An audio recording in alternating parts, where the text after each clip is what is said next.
It's wild to think that everything alive, like from the tiniest little bacteria all the way to us humans, is made up of these tiny building blocks, cells. It's almost like we forget about it because it's so basic, you know? Yeah. But then you stop and really think about it, and it's kind of mind-blowing. Even the poet, Wallace Stevens, touched on this idea of the continuing rhythmic movement of the pulse, of the gait, even of the cells. It's like this invisible, constant activity that's going on inside us, and that's basically what life is. It really is an incredible foundation. And in this deep dive, that's exactly what we're going to be looking at. How did we come to understand this whole concept of cells, and how has it changed medicine? We've got some amazing material to explore, stuff that really charts this whole journey of discovery. And get this, the journey actually begins with something totally ordinary, a dinner conversation. October 1837, Berlin. Imagine these two guys. Matthias Schleiden, a botanist who, by the way, had this noticeable scar from trying to take his own life, and Theodor Schwann, a zoologist with pretty noticeable sideburns. They were both working for this famous physiologist, Johannes Müller. So they're having dinner, just a casual meal, and they start tossing around this idea that ends up completely changing how we understand biology. It's amazing to think that just a regular conversation between two scientists could spark such a revolution, right? This idea that all life, at its most basic level, is made up of cells. Absolutely. Before that dinner, the common belief was that the human body, and really any living thing, was just a collection of parts. Like, each organ did its own thing, and that was that. But once scientists realized that everything was made of cells, it totally changed medicine. Now, all sorts of health problems, a broken bone, Alzheimer's, AIDS, pneumonia, lung cancer, kidney failure, arthritis, all of these could be looked at through this new lens, problems at the cellular level. And that opened up so many possibilities for treatment. It makes you really think about that question from Sokolov. Do you have cells? That sounds kind of funny, right? But try to imagine life, any kind of life, without cells. You can't. They're so fundamental to how we understand biology, medicine, and even life itself. Exactly. And remember, a cell isn't just this static thing. It's a dynamic, living machine that's constantly dividing. This process of cell division is what allows us to grow, repair ourselves, regenerate, and reproduce. Basically, it's the engine of life. You know, I had this really vivid memory of when this whole concept clicked for me. It was back in 1993. I was a grad student in Elaine Townsend's lab at Oxford. We were studying the immune system, so I had prepared this mouse spleen, which basically looked like a bloody mess. And the next morning, I looked at it under the microscope, and there they were. Tons of these T cells. It wasn't just their presence, it was how alive they looked. They had this inner glow and a luminous fullness. It was so different from the dying cells, which were all shrunken and grainy looking, what they call pynotic. That visual difference, seeing it firsthand, it really brought home the dynamic nature of cells. That's a great example of how seeing something for yourself can really drive home a concept. And speaking of seeing, let's go back in time a bit, before we even knew about cells, and think about how anatomy was studied. Imagine a dark, damp basement in Paris, stray animals wandering around. That's where they did dissections in the Hôtel Dieu hospital. Vesalius, a true pioneer of anatomy, was super critical of the medical professors back then. They wouldn't even do the dissections themselves. They'd leave it to barbers, who had no real training, just following the often wrong pronouncements of the doctors. Vesalius was frustrated because no one was actually looking closely at the human body. It's hard to believe that Vesalius's book, De Humani Corporis Fabrica, came out in 1543, the same year as Copernicus's book about the Earth revolving around the sun. Both were revolutionary. Vesalius's book had these amazing drawings showing the body layer by layer, almost like a modern CT scan. But here's the thing. In the 1830s, there still wasn't a similar foundational text for physiology, how the body works, or pathology, what goes wrong in disease. You're right, that's really significant. The understanding of how the body functioned and what happened when it got sick was still pretty basic back then. Early health reformers focused on these things called miasmata, basically, bad air. They thought that was the main cause of diseases like cholera and typhus. They weren't entirely wrong in their observations, though. These diseases were definitely more common in poor, overcrowded, and smelly areas, so naturally they thought the solution was to clean things up, build sewage systems, and improve ventilation. So the focus was on these big environmental things. But then the game changer arrived, the microscope. Early 17th century, Dutch opticians, Hans and Zacharias Janssen, put two lenses together in a tube, and bam! They could see this whole new world that was invisible to the naked eye. This led to the compound microscope. But even before that, you had simpler microscopes, building on centuries of glass-blowing knowledge. Like way back in the 2nd century BC, Aristophanes talked about these burning globes, glass spheres that could magnify things. But just seeing cells wasn't the big breakthrough. The real leap was understanding their significance. It was like a mental shift, going from, oh, look at these tiny things, to, wait, all life is made of these. And then figuring out how they're organized, what they do, how they behave. It's like those big paradigm-shifting moments in science. Atoms, genes, cells, it changes everything. Scientists had to start thinking of a cell not as a static object, but as a dynamic place where chemical reactions happen, where tissues are organized, and where both normal function and disease begin. And while a lot of early scientists were looking at cells under the microscope, there was this guy, François-Vincent Raspail, who was really trying to make sense of it all. He wasn't just content with observing cells. He wanted to understand their purpose. He figured if they're everywhere in living things, they must be doing something important.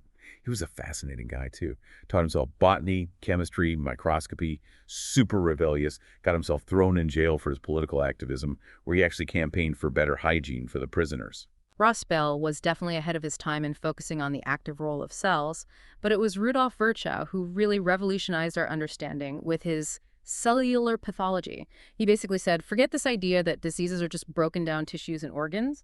He argued that since cells are the fundamental units of life, any problems in the body have to start at the cellular level.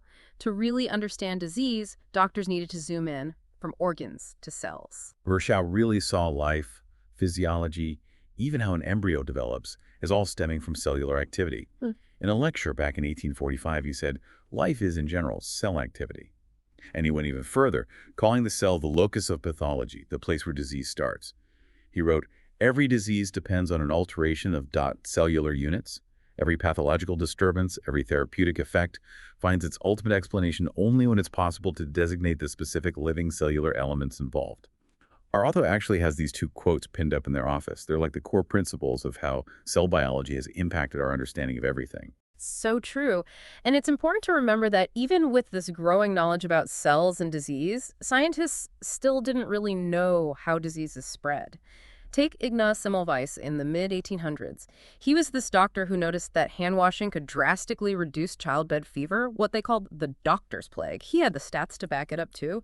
But no one believed him. They ridiculed him, pushed him out of the medical community, and tragically, he ended up dying of sepsis, probably from the very germs he was trying to warn everyone about. It's a heartbreaking story. And then you have John Snow and the London cholera epidemic. This was even before germ theory was widely accepted. Snow meticulously mapped out where the outbreaks were happening and suspected that there was this self-replicating morbid matter, maybe even a cell in the water. He was so close to the truth. And that brings us right to germ theory and how it all ties back to cells. It reminds me of when I was an intern, I misdiagnosed a patient with tuberculosis. It was a tough lesson, but it made me realize how important it is to understand pathogens at a cellular level. Germ theory really revolutionized medicine. Joseph Lister, who was inspired by Pasteur's work on how microbes spoil food, made the connection to surgical infections. Can you believe that back then surgery was often done in the filthiest conditions? They even thought pus was a good sign of healing. Unbelievable, right? But thinking about Lister's connection between food spoilage and surgical infections, it gets you thinking about the words organism and organized. They both come from the Greek word organon, which means a tool designed for a specific purpose. So if the cell is this basic living tool, what is it designed to do? Well, first of all, it has to be able to survive on its own. It needs to be autonomous. And that all comes down to its internal organization. It's not just a jumble of chemicals. It has these distinct structures, organelles, that do specific jobs: making energy, getting rid of waste, storing nutrients, and maintaining a stable internal environment. Then, of course, it needs to be able to reproduce to create more cells. And finally, in multicellular organisms, that initial fertilized egg needs to be able to differentiate, to turn into all the different specialized cells that make up a body. It's like a perfectly choreographed dance, isn't it? Yeah. Raspail put it so well. Give me an organic vesicle cell endowed with life, and I will give you back the whole of the organized world. And George Palade, this giant in cell biology, thought that if we could really analyze diseases at the cellular level, that would be the key to controlling them. So let's dive into the cell itself. Virchow called it a closed unit of life, meaning it has to have a clear boundary separating it from everything else. That boundary, the cell membrane, is crucial. Early experiments by Ernest Overton, where he looked at how different substances could pass through cell membranes, suggested that the membrane had to be pretty complex and selective. And then, in the 1920s, Gorder and Grendel did this clever experiment with red blood cells. They extracted the lipids from the cells and measured how much surface area those lipids would cover as a single layer. What they found was incredible. The cell membrane is actually a double layer of lipids, a bilayer. The water-loving heads of these lipids face outwards, towards the watery environments inside and outside the cell, while the water-fearing tails are tucked in between. It's amazing how they figured that out with the tools they had back then. Yeah. And for a long time, scientists thought the inside of the cell, the cytoplasm, was just this fluid-filled sac. But we now know about the cytoskeleton, this intricate network of protein fibers like actin filaments and microtubules made of tubulin. It's like a constantly shifting scaffold that gives the cell its shape, supports it, and helps organize everything inside. And then you've got all these different organelles inside the cell, each doing its own job, like the mitochondria, the powerhouses, which actually have their own DNA. This supports the theory that mitochondria were once free-living bacteria that got absorbed by other cells and formed this symbiotic relationship. When it comes to generating energy, there are two main ways cells do it. A fast anaerobic pathway that happens in the cytoplasm and doesn't need oxygen, but only produces a little bit of ATP, and then a slower but much more efficient aerobic pathway that happens in the mitochondria and needs oxygen to produce a lot of ATP. So cells aren't just passive blobs. They're these active powerhouses, communication hubs, and of course, constantly dividing. We talked about mitosis, which creates two identical daughter cells essential for growth and repair. And then there's meiosis, which is how we make reproductive cells, sperm and egg, with half the number of chromosomes. Right. And our entire life cycle as humans is basically this interplay between meiosis and mitosis.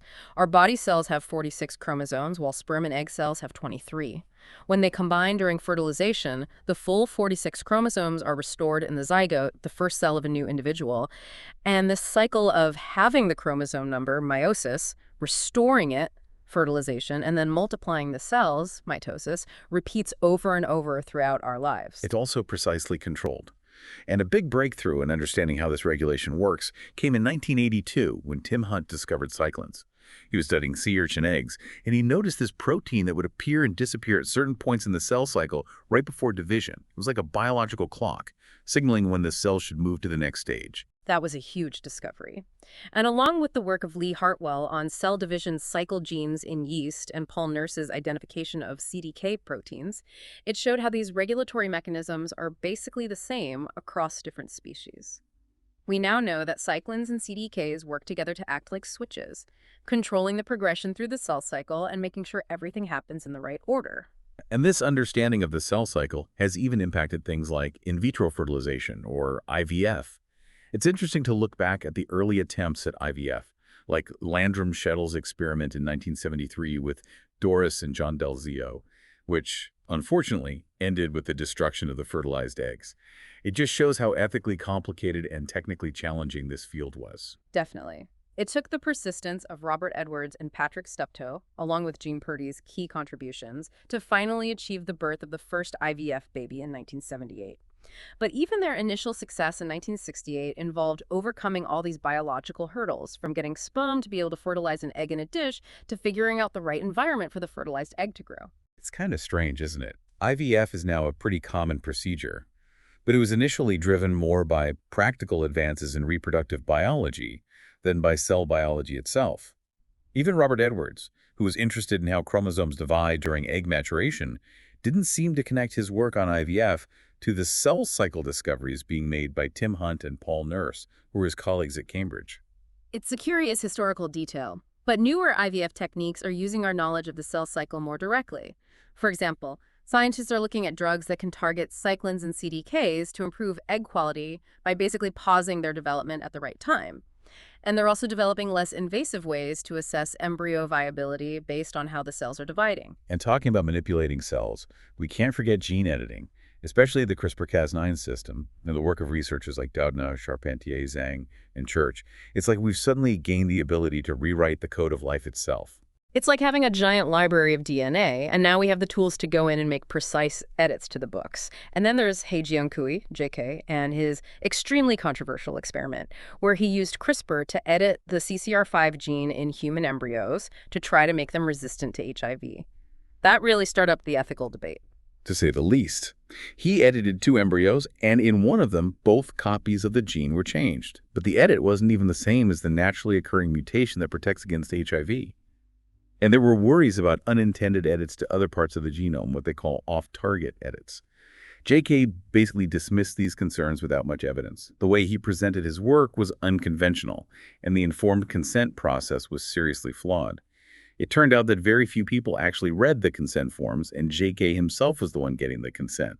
It all led to legal trouble and ultimately a prison sentence. It's quite a contrast to the approach taken by Denis Rebrakov, a Russian scientist who is also working on gene editing in human eggs, focusing on genes related to deafness. He's been much more open and transparent about his research. It just highlights the immense power we have now to change the very building blocks of life and how crucial it is to do so ethically. So we've gone from manipulating single cells to the amazing jump to multicellularity. It seems so natural, but how did we go from single-celled organisms to complex beings like us? Jiggy Ratcliffe's work with snowflake yeast is really interesting here. He showed how single-use cells, under certain conditions, could evolve to form clusters. And the crucial thing is, this wasn't random. It was an inherited trait that gave the yeast an advantage. Right. Multicellularity has a lot of benefits. You have specialization, where different cells do different jobs, so things become more efficient. Cells can cooperate to save energy, get rid of waste, and find food. Bigger organisms are less likely to get eaten, and coordinated movement becomes possible. Even in those simple snowflake yeast, you see programmed cell death happening in certain cells to help new clusters break off. It's like a basic form of specialization for the good of the whole group. And this completely debunks that old theory of preformationism, where people thought there was a tiny, fully formed human inside a sperm or egg. Cell biology has shown us that an embryo develops through cell division and differentiation. Cells start out similar, then gradually take on specific roles and shapes.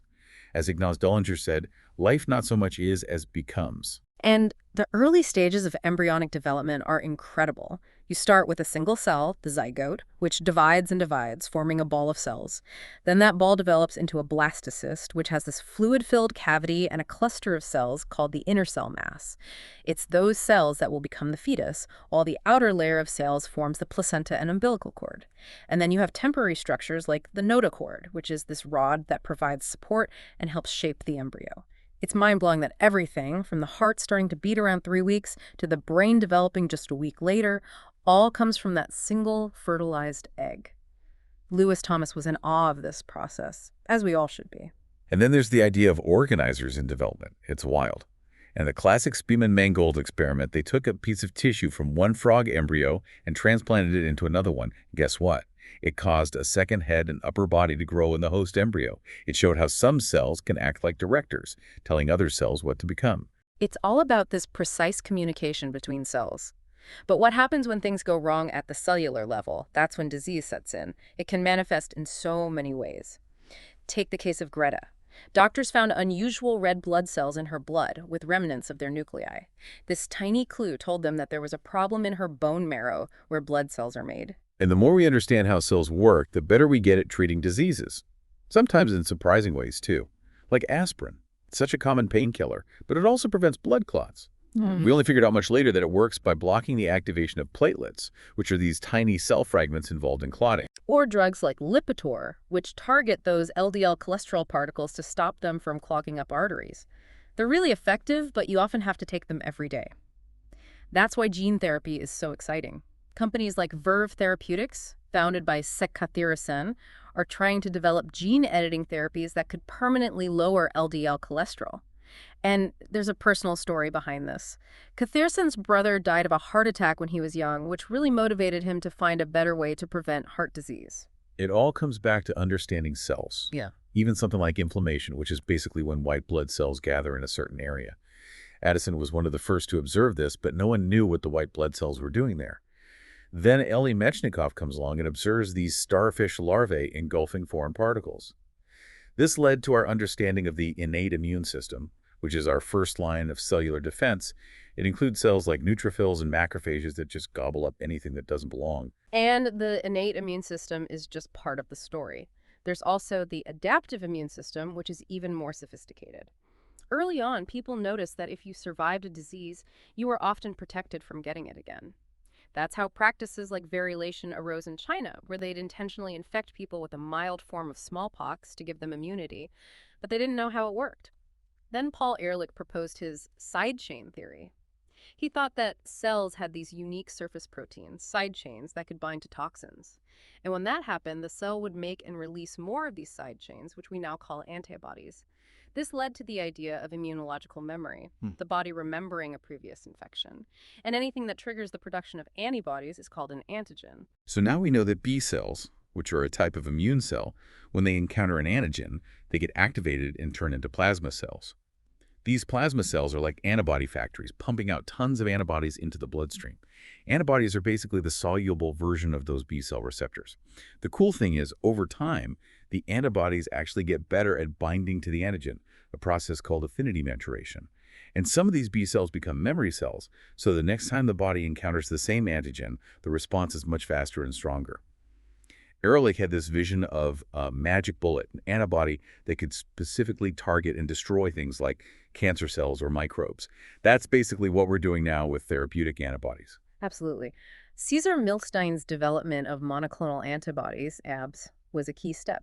These are antibodies that are all identical and target a very specific molecule. Drugs like rituximab, which targets the CD20 protein on B cells, have been revolutionary for treating certain types of lymphoma.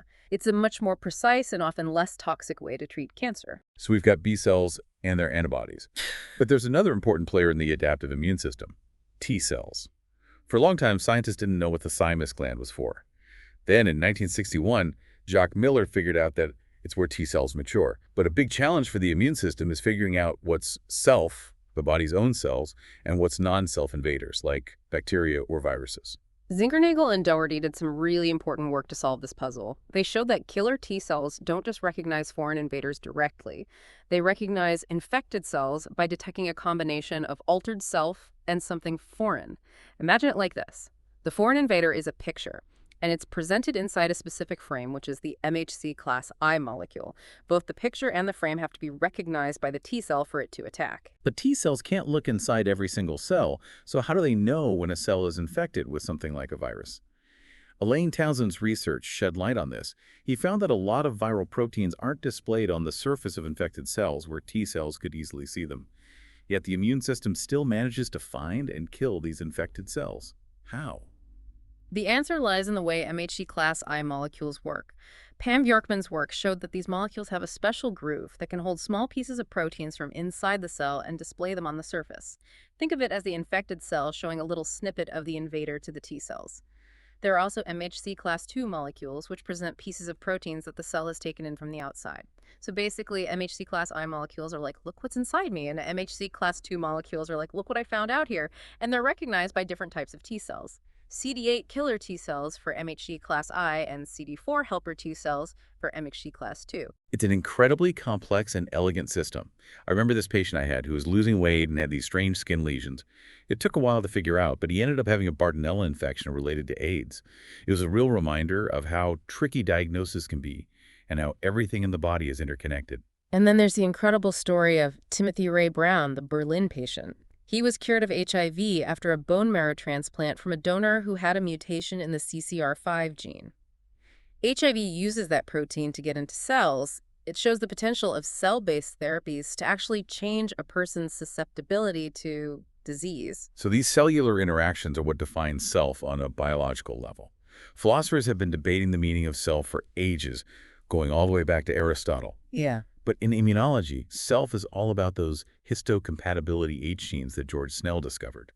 They determine whether a transplanted organ will be accepted or rejected. And when the immune system gets confused about what's self and what's not, you get autoimmune diseases like lupus. In lupus, the immune system attacks the body's own components, causing chronic inflammation and damage to various organs. Which brings us to cancer immunotherapy, especially this idea of checkpoint inhibition. The idea is to use drugs that block the brakes on T cells, letting them attack cancer cells more aggressively.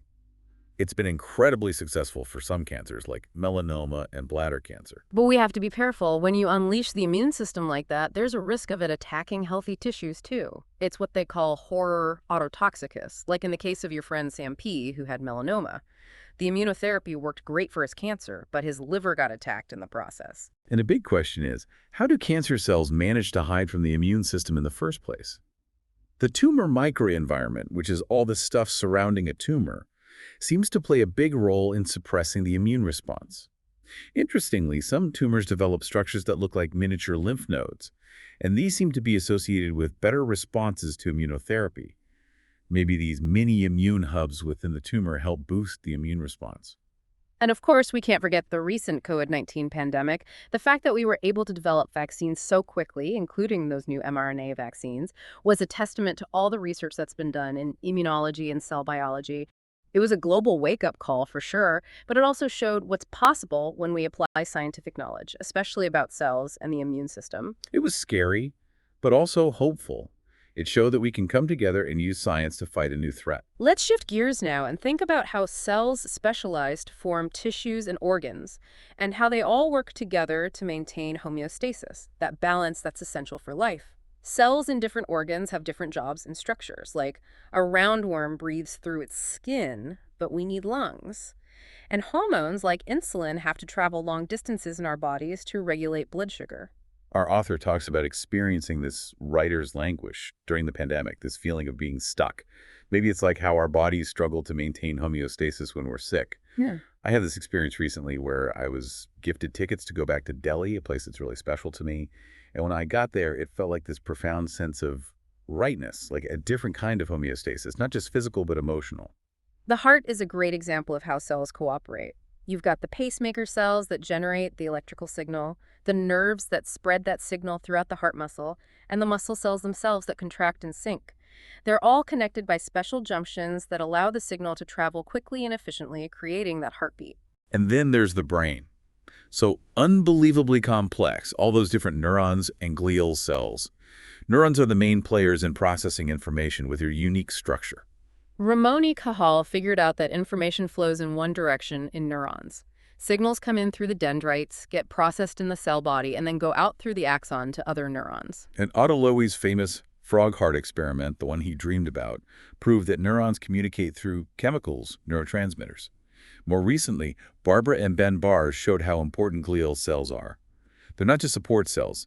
They actively shape neural circuits by pruning away synapses during development. Paul Greengard's research was crucial in understanding the slower chemical signaling pathways inside neurons.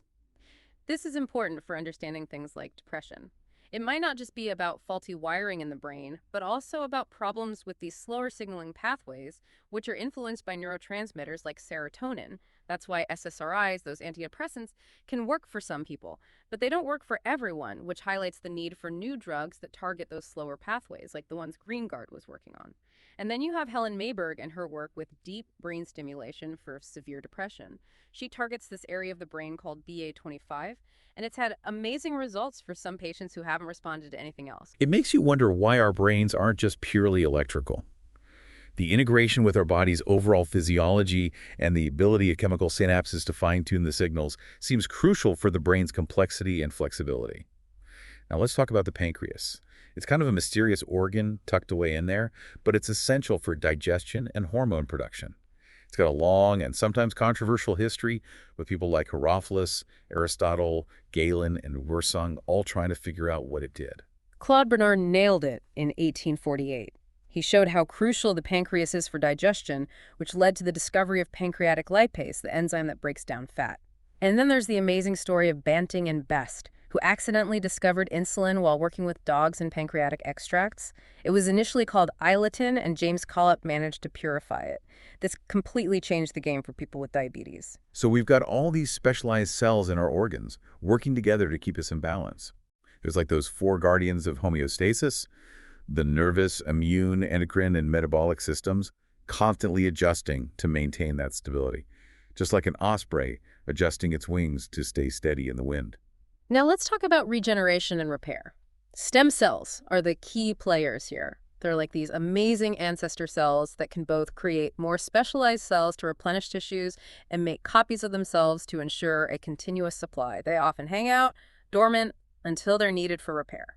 The idea of a stem cell was first proposed by Valentin Hacker, and the realization that blood cells in the bone marrow probably came from such a self-renewing cell type emerged in the late 1800s. Yeah. Edmund Wilson is the one who first used the term stem cell in its modern sense back in 1896. Then in 1957, McCulloch and Till did those groundbreaking experiments with mice that proved the existence of blood stem cells. They used radiation and transplantation to show that a single stem cell could repopulate the entire blood system. The early days of bone marrow transplantation were tough. Lots of people died from complications. But pioneers like Don and Dottie Thomas kept pushing, refining the techniques and improving the outcomes. Now it's a life-saving therapy for many cancers and other blood disorders. More recently, we've discovered skeletal stem cells, which are marked by the protein gremlin. This work, done by Dan and Chuck, is teaching us a lot about how bones grow and repair themselves. The OCHRE cell seems to be a prime candidate for a multipotent skeletal stem cell, meaning it can both self-renew and differentiate into different bone and cartilage cell types. But science is full of surprises. Jia Eng's experiments showed that these gremlin-marked cells actually died off in mice with arthritis, which was unexpected. They thought these cells would be involved in repair. And then Togrul Jafarov found that if you get rid of these cells in mice, they develop osteoarthritis. So maybe they actually play a protective role in some situations. It shows how different tissues have different regenerative abilities. The liver is great at regenerating, but bones, not so much in adults. Neurons in the central nervous system hardly regenerate at all, and the kidneys have limited ability too.